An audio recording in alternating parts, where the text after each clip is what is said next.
Alright, give me one moment. Okay, good evening ladies and gentlemen. For those who are just joining us, or for those of you who are watching on YouTube, welcome to the ESL ThinkFast Cup sponsored by Razer. We are here with Team Soy Sauce, who are on the Dire side, up against Northern Lions on the Radiant side.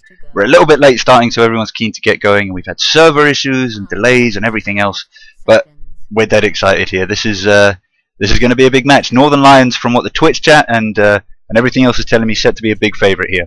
And of course, I'm joined by David E. Stevenson. How you doing, David E? I am doing great. I'm looking forward to this. You looking forward to this? Absolutely. It's just going to be grand. So what do you think of those first two bans? 10 seconds. Not surprising. I'm going to let you handle the... Fits in pretty well with the death ball push versus late game scaling meta we've talked already about.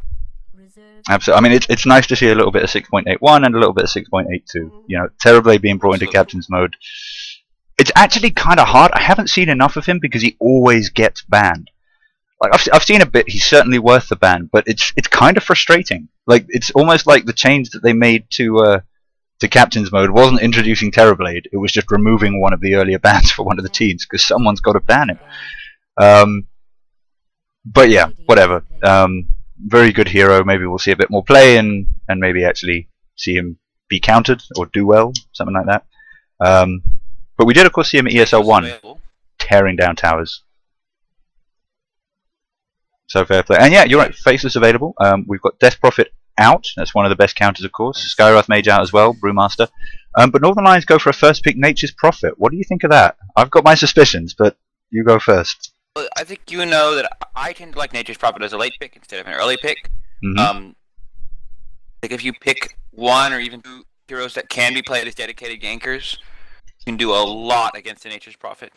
Of course, you know at this level you see Nature's Prophet less as a split pusher and more as a rotator to contribute to pushes, which is of course the way that you should play Nature's Prophet. But even then, I think it's better late. But there's a lot of very experienced pro players who feel very differently. So I don't think there's anything wrong with this pick. It's just not my personal preference. So my thought on that is probably they're not going to do your. I think we might be seeing mid Prophet here. Basically, I think we're going to be seeing that mass talisman, phase boots, blade mail. Get that all within the first 15 minutes, and then just gank the lanes and snowball from there. Because I can't see. You can do that as an offlane Prophet. You can, but you don't get the mid farm. I'm not sure about this, and they might be picking it to say, well, you know, we can play it mid, we can play it off lane, whatever. Sure. But I think that's definitely on the cards for them, because otherwise I don't think you'd pick it first, unless you were planning on doing that build at the very least. And Team Soy Sauce going for double support pickup first. I mean, before we get into the heroes, what do you think of that, going for 2 supports in the first 2 picks? You know, it definitely has its strengths. You show less about what the other team is going to be able to do to counter you. But of course, it means that later on, if you find a great counter synergy that would be great for a particular support hero, you can end up over supporting yourself. I don't think it's bad. Again, it's not preferable, but they know what they're doing, I'm sure. Very, very swift second round of banning there. Faceless Void, Spectre, Silencer, and Anti-Mage all taken out of the pool. So Team Soy Sauce, you've got to expect a Wraith King from them if they're banning out the Anti-Mage and the Silencer. Northern Lions, or possibly a Medusa, yeah. Northern Lions, we finally see the Faceless Void go out in their bans, and the Spectre. I mean, I'm not too sure about that. Is there maybe some Is there maybe some trick where if you Chilling Touch the Spectre just before she haunts, it all they all get the benefit of that? That applies to illusions. Yeah, I wouldn't have thought so. About that. I do not believe that they do. Totally confused. Team Soy Sauce picking up the Razor. Spectre is very strong against Nature's Prophet for more or less obvious reasons. So. I was going to say, if they lane that Nature's Prophet mid, and if Team Soy Sauce lane the Razor, I don't think that would go Lion's way. But obviously we do have a Puck, and that's probably the more likely mid, I want to say. Vengeful Spirit now picked up from Northern Lions. That's great aura for the Treants, if they do choose to go for that kind of Nature's Prophet TP in and just Death Ball push. But yeah, Razor interesting. I gotta say, I think one thing Team Soy Sauce aren't doing are countering this Nature's Prophet enough. Okay, Centaur helps if he gets in a lucky blink, but you want your disjointable stuns, don't you? Something you can track it with. So you want your Alchemist stun, you want your Skywrath. Obviously, that was banned. But really, you don't need, like, if he picks up a blink, but when you're ganking Nature's Prophet, theoretically, if he sees you coming, he's going to be able to get out. That's just the truth of the matter. It's better, but if you can get in there and get some damage in, of course, the blink is a lot less useful. Yeah, absolutely. I mean, I think they're going to struggle to catch up with Nature's Prophet, but actually with Vengeful Spirit and Ogre, we're going. I am 95% sure we're going right-click Nature's Prophet. He's going to be ganking whatever lane Vengeful Spirit and Ogre Magi are in, and there's really going to be, assuming that Northern Lions have got the positioning for it and have the skill to pull it off, I really don't think there's going to be much Team Soy Sauce can do. Even Centaur Warrunner, you know, traditionally really, really tanky hero, is just going to be nuked down in 4 or 5 hits. I think if Soy Sauce picks a greedy position 1, that we may very well see an aggressive power lane come out for Northern Alliance. With the Nature's Prophet solo safe, would you say? Yes, yes. That's what I'm anticipating as well. So yeah, I'm really looking forward to this match. When they picked up that Nature's Prophet, I just had a feeling. And all the picks from then have just been backing this up. There's your rating again. I will say, I think that, and I've seen this in other games too. I think that we talked about. I think Nature's Prophet is a very counterable hero, but I feel like teams don't always do a great job of countering it when they really should. You know? Like Centaur is solid, but there's not a lot of true roaming ganking heroes in here, and when you have 1 or 2 of those, it makes a huge difference against the Nature's Prophet. And even if the Nature's Prophet is not going to be a dedicated constant split pusher, still really limits his ability to spread the map when he does want to do that. I really think it comes down to this final pick for Soy Sauce. Like, Northern Lions have got, they don't scale hugely well. There's a bunch of stuff which Team Soy Sauce could do here. It's just, I think Northern Lions have got the team which is going to let them, if they can play it well enough, get their plan rolling before Team Soy Sauce gets their plan rolling, and then just snowball off that. I mean, certainly, Nature's Prophet and Puck up against Razor and Centaur as the cause, I'd favour Team Soy Sauce, if it gets to that stage, especially now that they've picked up a sniper to go on top of that. But I'm wondering maybe if they aren't aware of the 6.82 changes, because that looks to me like a pick that's aimed at maybe getting a little easy lockdown for Nature's Prophet when he's trying to TP out. But of course, maybe they have a lot of lockdown outside of Sniper. Sure, as long as cooldowns and mana and everything else. I'm just wondering if the basis for that pick was maybe that they were hoping for their mini stun, which of course was removed. If anyone didn't know, it's now just 100% movement and attack speed slow. But Sniper can't stop TPs. I still think it's a buff overall for Sniper. Yes, I agree. 0.1 second to 0.5 second, it's, in my opinion, usually worth it. It increases his combat so much, just absolutely so much. And Northern Lions going for the Luna, really, really solid. But my gosh, are they squishy? Yeah, Ogre brings some front line, but I'd agree. Oh, some. I mean, the front line is Ogre Magi and Treants, and that's not your go-to front line really. They're gonna get a little bit of lag and weird head bobbing. Into a game of push versus counter push. Nature's Prophet, Vengeful, and Luna versus Earthshaker and Sniper. I mean, Ogre Magi gives great push as well when comboed with summons. Yeah. Like, well, how do you mean with combo with summons? Does Bloodlust not affect creeps? It does. Well, it does, but it's single target. Yes, but multicast. You can't spam it on every tree, I would guess. No, but multicast. Oh, right. Well, there's a mechanic in multicast, I'm not entirely sure of the exact details of it, but which basically gives it a chance to cast on a certain number of people in an area. Yeah, it turns it into a AoE. Right, that's a good point. So do you want to introduce one of the teams? I'd love to. I'll go ahead and introduce Northern Lions. So, for Northern Lions, starting out heading on this bottom lane, we have Ingman on the safe lane carry Luna. Being blocked, being creep blocked by Schweitz. Straight up creep blocks by our teammates. On the mid, we have Puck, played by Phantom XP. Headed into the off lane as a solo, we have, well, assumedly, is Forzen Boys. Or Forzen Boys on the Nature's Prophet. Supporting Luna in that safe lane, as we see a 5-man smoke by Dire. In fact, yeah, hold on that. Luna here. Luna takes one right click from the Razor. We haven't yet been able to get a Centaur Stumble. There's the Fissure, followed up by a Plasma Field, but it doesn't look like they've got the range for this. They're just going to have to rotate out of that. They needed to throw it when they saw the Luna initially. An Earthshaker should have been leading the pack. Anyway. Slightly higher ping than normal, but I'm sure it's fine. So yeah, so please carry on with the introductions. Ogre Magi. Yes, so quickly we have Swit, apparently the famous. As we get some drawing on the map on the Ogre Magi, and then Evasion in on the Vengeful Spirit, supporting again Vengeful Spirit. Meanwhile, over on the Team Soy Sauce side, we've got Ancient Apparition, who I'm afraid is just going to be called Ancient Apparition for the duration of this game, and Razor, who I'm afraid is just going to be called Razor for the duration of this game. My own ignorance there, not enough language is known. Lockdown being played, Lockdown being played by Sniper. No.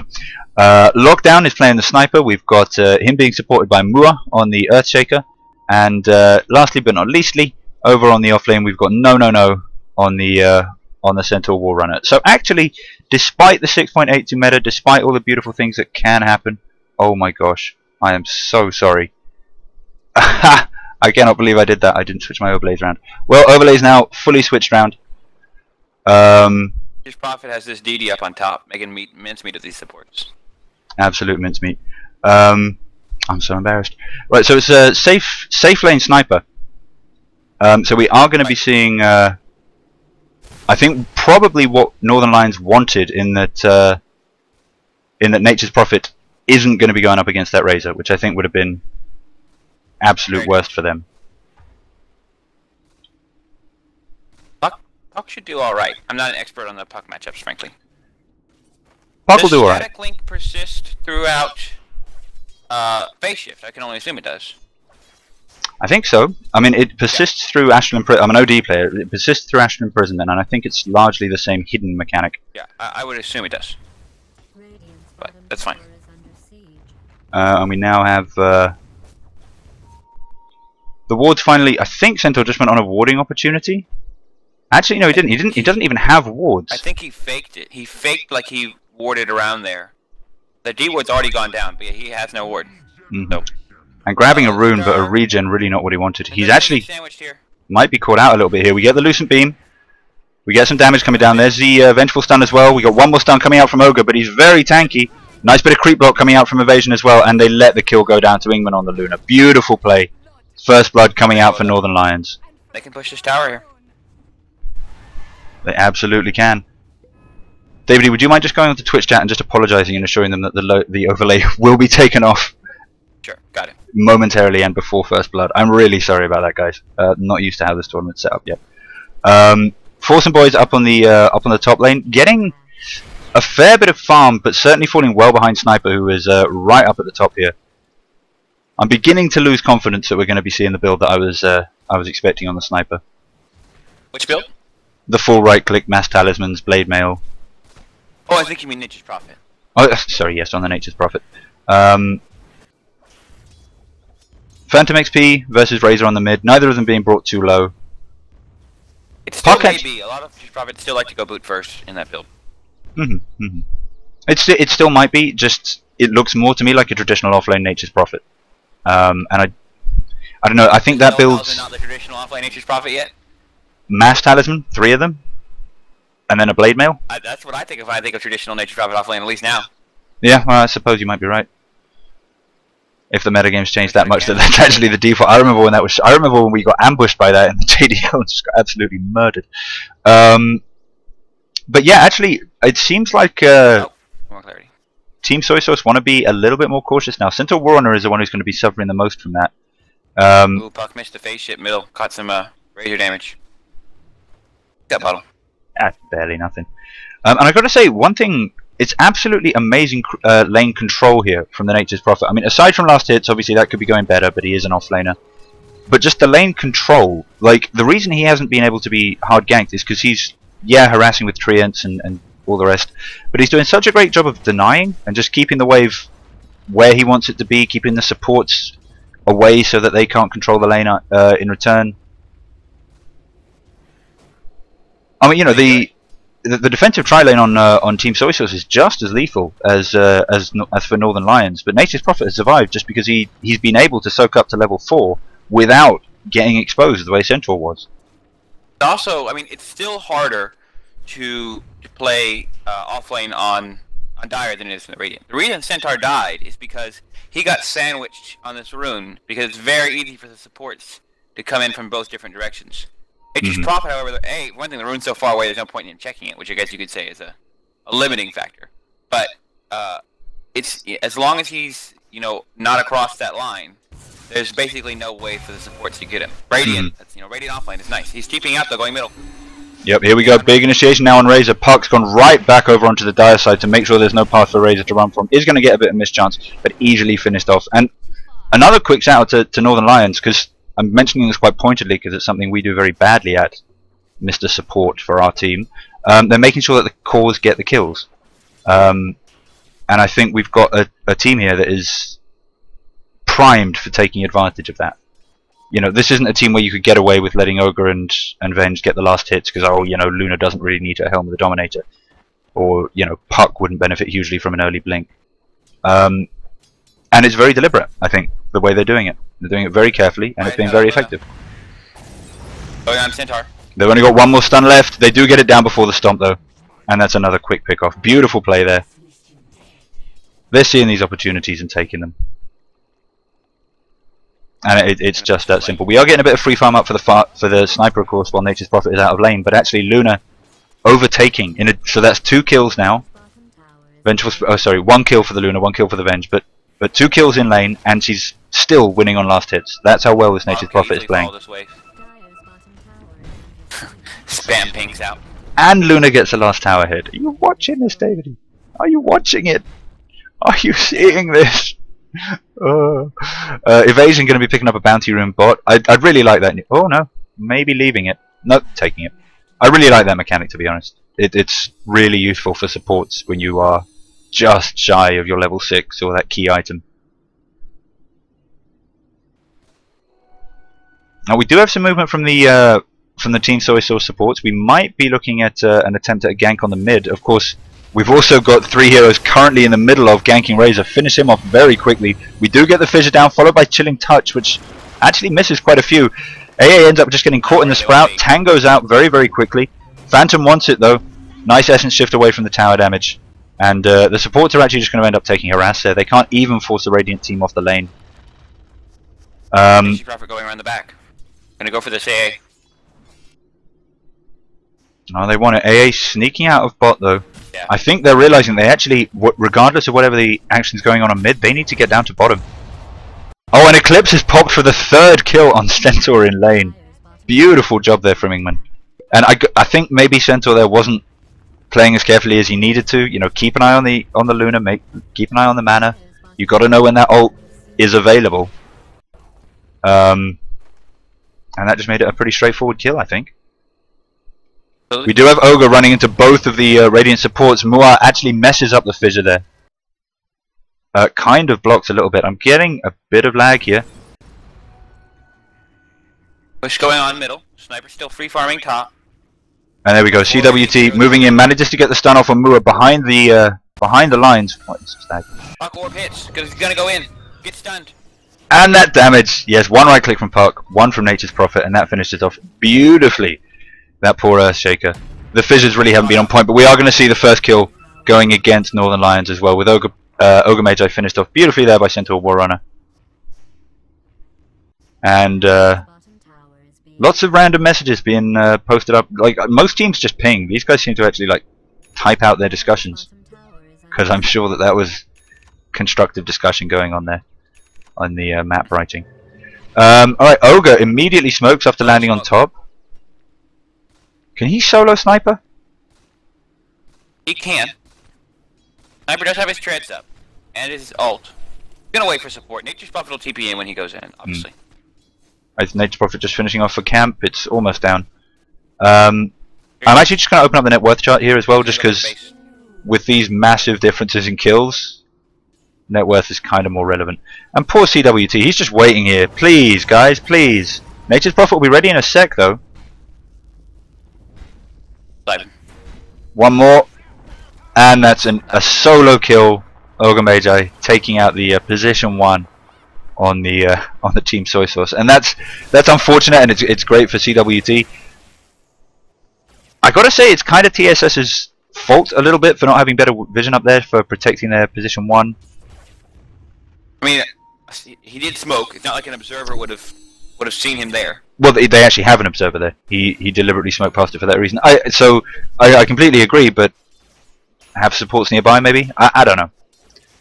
I'm not suggesting that TSS are doing badly, because obviously that's the whole point of what Northern Lions are doing: run distractions, get pickoffs across the map with, and try and get the other team confused and just kind of reeling from the onslaught.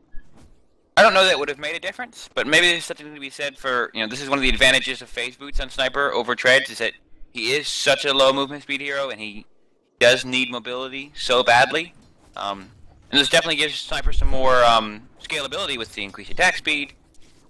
I wonder if Treads might have saved him there. Probably not, but maybe. I think a support. Whatever. You're absolutely right. That's always kind of the eternal question on snipers, in the early game at least. Particularly when you're already doing badly. Smoke coming on top now. But support is coming in. Did they spot out the smoke somehow? No, they did not. Fissure! Where's the Fissure? And the Fissure gets it wrong. Oh, that was so unfortunate from Lua there. They do manage to get the kill with the sniper ult. But Sticker has been distinctly slow on 2 fissures now. Yeah. That I can't really justify. Maybe he's just not fully appreciating the range. Although Sniper is going for my little favorite build. Though he's in trouble. Good fissure. Now that Fissure also ended up on the wrong side, since what he actually wanted to do there was block Ogre off from Sniper. Yeah, I'm not sure if this is a familiar hero, because it's also, you're right, it's the range, it's also the cast time he's misjudging. And that's what's meaning that the Radiant heroes tend to end up on the other side. And we do see Razor go down on the mid as well. Beautiful play there by Phantom. TP stop. But Earthshaker's right there, he doesn't have any mana. No, but they've got support as well coming in for Radiant in the form of Ogre Magi, and they finish off the Sniper. So that's position 1 and 2 killed in about the space of 10 seconds. Forsen Boy is actually still chasing the Earthshaker, wants to get the Sprout, just misses. Very close. Does force TP's top though, which is probably going to net them the mid tower, despite its currently huge health. I'm not sure. Razor spawning, he could definitely TP middle and defend if he wants to. But he may be tired of dying. And Puck already has blink up. And we do see Razor heading mid. Wants to go for the tier 2 though, doesn't entirely feel confident going straight in, and I don't blame him for that. Tower brought down to about half health. And are we seeing Ogre? What? Okay, no, that was just random aggro. Okay, I thought there was some attempt to stack or pull or something, and no. It quite simply was not. So 10-2. Let's have a quick look at the XP in gold.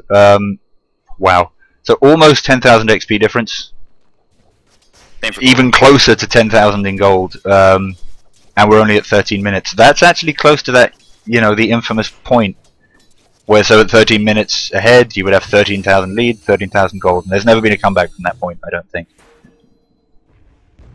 At X minutes having XK lead. I don't think that... oh, and the Puck ult goes down and misses both. I'm not sure if that was just a straight up misclick. No, that was just that was not an ult. That was not an ult. Apologies. There's the ult. And that'll be one more right click to finish off the Earthshaker. Essence Shift dodges the Razor, and we've actually got Evasion going to come in here and do huge amounts of damage in addition to a full rotation from the support and the Nature's Prophet. And we are going to see Centaur come in here. There's nothing for you here, Centaur. Run away. The nuke is too strong. He does get the stomp down. Good stun. But should have aggroed the tower for his buddy. Puck illusory orb passed for the next right click. I think that's another thing. What? What's up? Sorry. Nature's Prophet just spawned tree against base.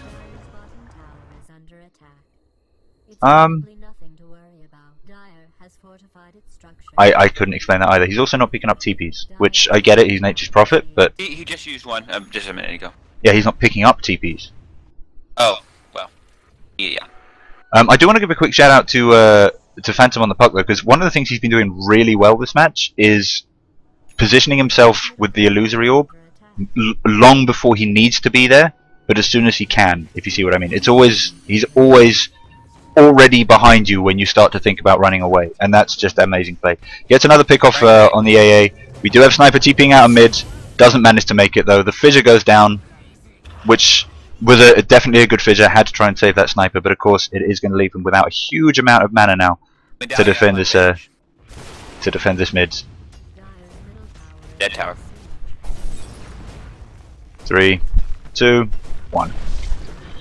So all the tier 1, no, not all the tier 1s down. So actually, Northern Lions do still have another target they can go for fairly easily before they have to start worrying about how to button up the entire Soy Sauce team right up behind their tier 3s. And again, we see Puck wanting to go out on the safe laner. We've actually got an Aegis Prophet TP. Was it a support TP or was it a kill steal? It really could be it could be either, and they're going to go straight for this tier 1. Nature's building Orchid. Oh, an evasion picks off Ancient Apparition while her and Ogre Magi are trying to get out. I mean, that's the kind of thing when your supports are leaving and picking up kills as they leave without any other support from the cores. That's kind of got to be a problem here. And just having a look at the items we've got out, really the only significant thing that has come out on the Soy Sauce side is a Mistral Hammer on Sniper, who admittedly, and he's also finished his treads. But when you compare that to Double Midas, Yasha, Dominator, Dagon, Nature's Prophet, very, very close actually to finishing off his Orchid. It's just nowhere near comparable. Let's have another look at that gold graph. I think they might have, yeah, they've pushed it beyond. We're about 17,000 ahead at 16 minutes in. That is a crazy, crazy lead. Oh, they do get a nice initiation here on Swit. He does manage to get his stun off, but even this far ahead, 5 on 1, TSS are able to pick him off.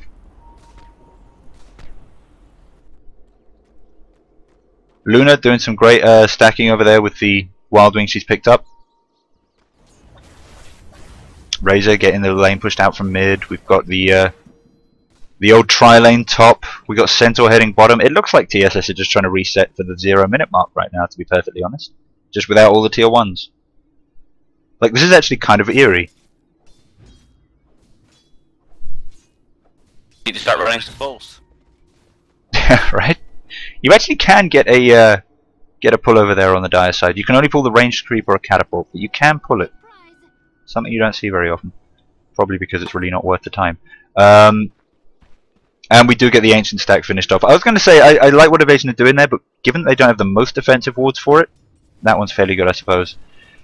But given they don't have the most defensive wards around their ancient stack, I just wanted to say they need to take that quickly. Although, to be honest, now that I look at it, TSS really doesn't have a team that even could do that ancient stack. They would just be murdered. Nature's Prophet, supported by Vengeful Spirit, beginning to head down the mid lane. We've got Puck there as well. Puck, the king of being annoying. And what do you think the next move is here?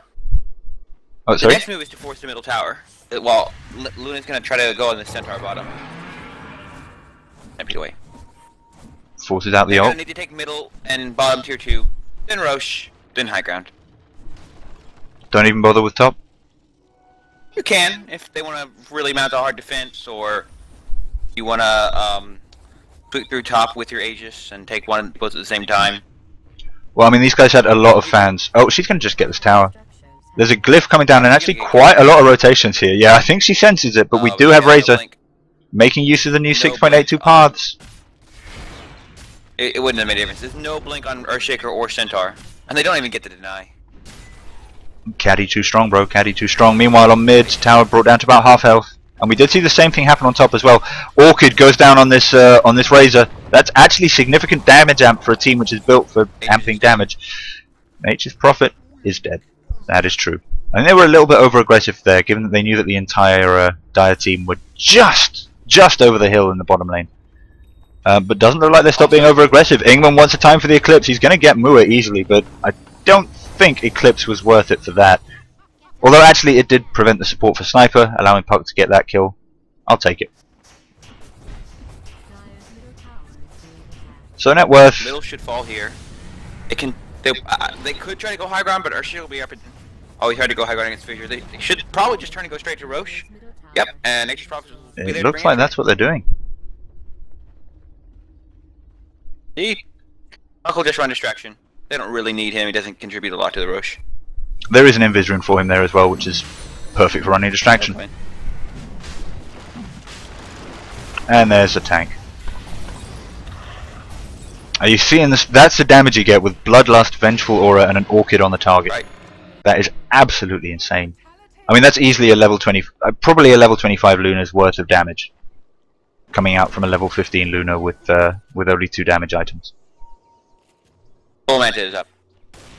Yeah, Dominator and Manta. Should try to finish the Satanic here most likely.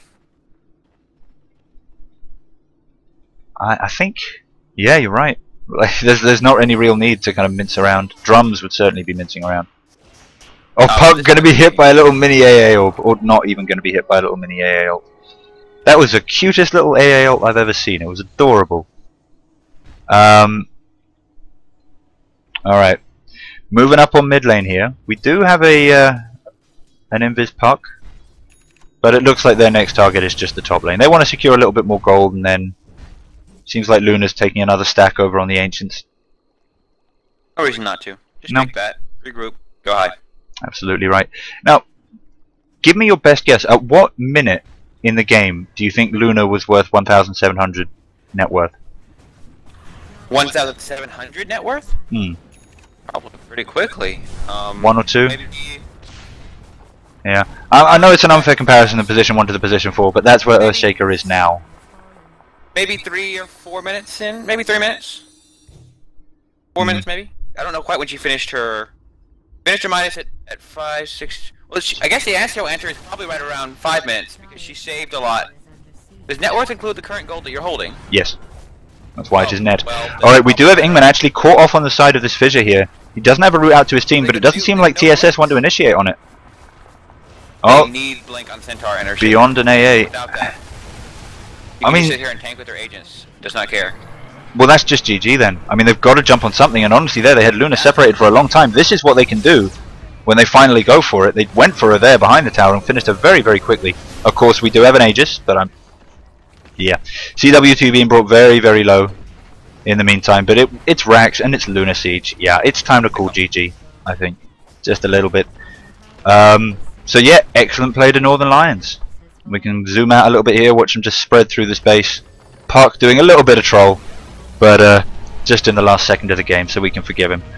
So yeah, excellent play, guys. Well done. David, what are your thoughts? They had no chance without Earthshaker and Centaur Blinks, and they lost too hard in the early games. They had gotten those Blinks even 5 minutes ago. There's no reason why they couldn't have at least been competitive in some of these fights. But without those initiation tools, they had no chance. Yeah, absolutely.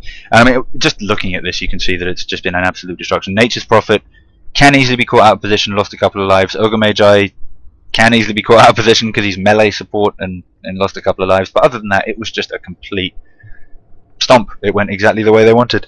So excellent played. And thanks very much to anybody who's watching on Twitch chat for tuning in with us here.